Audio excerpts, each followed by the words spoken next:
Hello friends, నా ఛానల్కి స్వాగతం అండి. నేను ఈరోజు మీకు చందమామ కథల్లో బేతాళ కథ చదివి వినిపిస్తున్నానండి. ఈ కథ పేరు బలి అయిన సన్యాసి.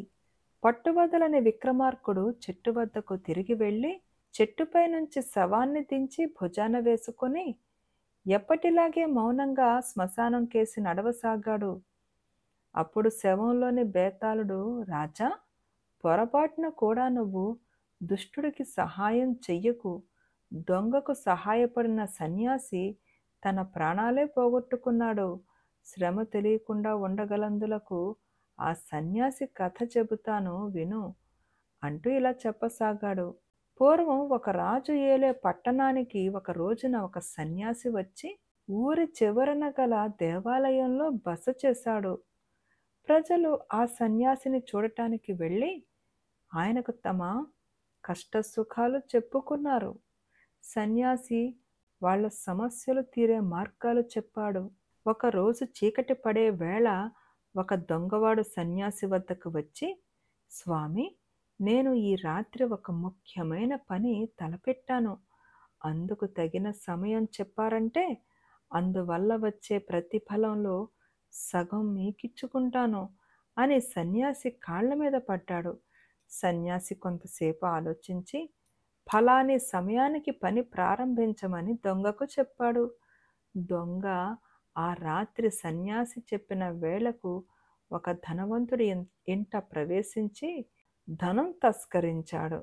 మర్నాడు ఉదయం దొంగ సన్యాసి వద్దకు వెళ్ళి, స్వామి, మీ దయ వల్ల రాత్రి నేను తలపెట్టిన పని విజయవంతమయ్యింది అని కొంత డబ్బు సన్యాసి ముందు పెట్టాడు.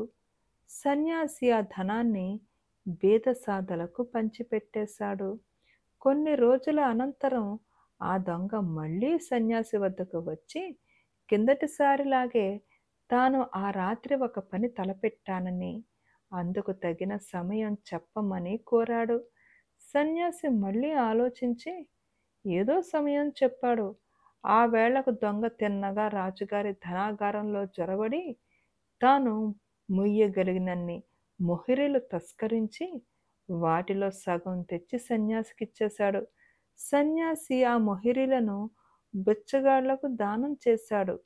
మర్నాడే బిచ్చగాళ్ల దగ్గర రాజుగారి మొహిరీలు ఉండడం గమనించిన రాజభటులు వాటిని సన్యాసి పంచినట్టు రాజుగారికి చెప్పారు.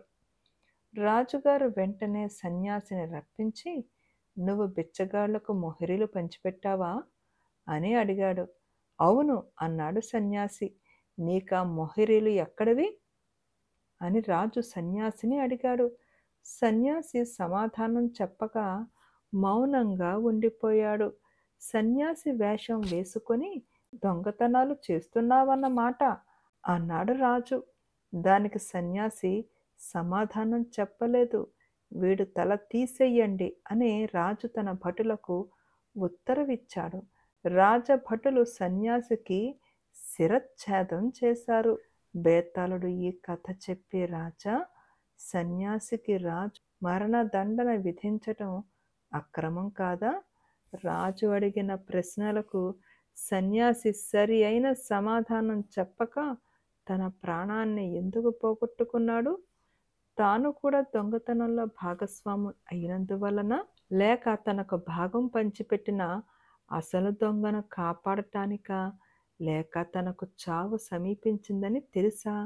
ఈ సందేహాలకు సమాధానం తెలిసి కూడా చెప్పకపోయావో నీ తల పగిలిపోతుందని అన్నాడు. అందుకు విక్రమార్కుడు, రాజు దృక్పథానికి సన్యాసి దృక్పథానికి ఎక్కడా పొంతన లేదు. మనుషులకు సహాయం చెయ్యటమే సన్యాసి తన ధర్మంగా పెట్టుకున్నాడు. మనుషులకు ఏర్పడే సమస్యలు ధర్మసమ్మతమైనవో అధర్మమైనవో సన్యాసి విచారించలేదు. అయితే డబ్బు పేదలకు బిచ్చగాళ్లకు పంచడంలో కూడా అదే వైఖరి కనిపిస్తుంది. ఆయన దొంగతనం అన్న దాన్నే గుర్తించడు. అందుచేత దొంగను రాజుకు పట్టియ్యడం అనే సమస్య లేదు.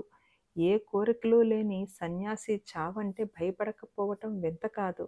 రాజుగారి దృష్టిలో దొంగతనం ఒక నేరం అయితే రాజధనాన్ని బిచ్చగాళ్లకు పంచడం మరింత ఘోరమైన రాజకీయ నేరం. అందుచేత రాజు సన్యాసికి మరణదండన విధించడంలో ఆయన తొందరపాటు ఏమీ లేదని అన్నాడు. రాజుకు ఈ విధంగా మౌనభంగం కలగగానే బేతాళుడు శవంతో సహా మాయమై తిరిగి చెట్టెక్కాడు. ఫ్రెండ్స్, ఈ కథ నచ్చిందా అండి? కథ నచ్చితే తప్పకుండా లైక్ చేయండి, షేర్ చేయండి అండ్ ప్లీజ్ కామెంట్ కూడా పెట్టండి. మీ కామెంట్స్ నాకు చాలా వాల్యుబుల్ అండి. And thank you.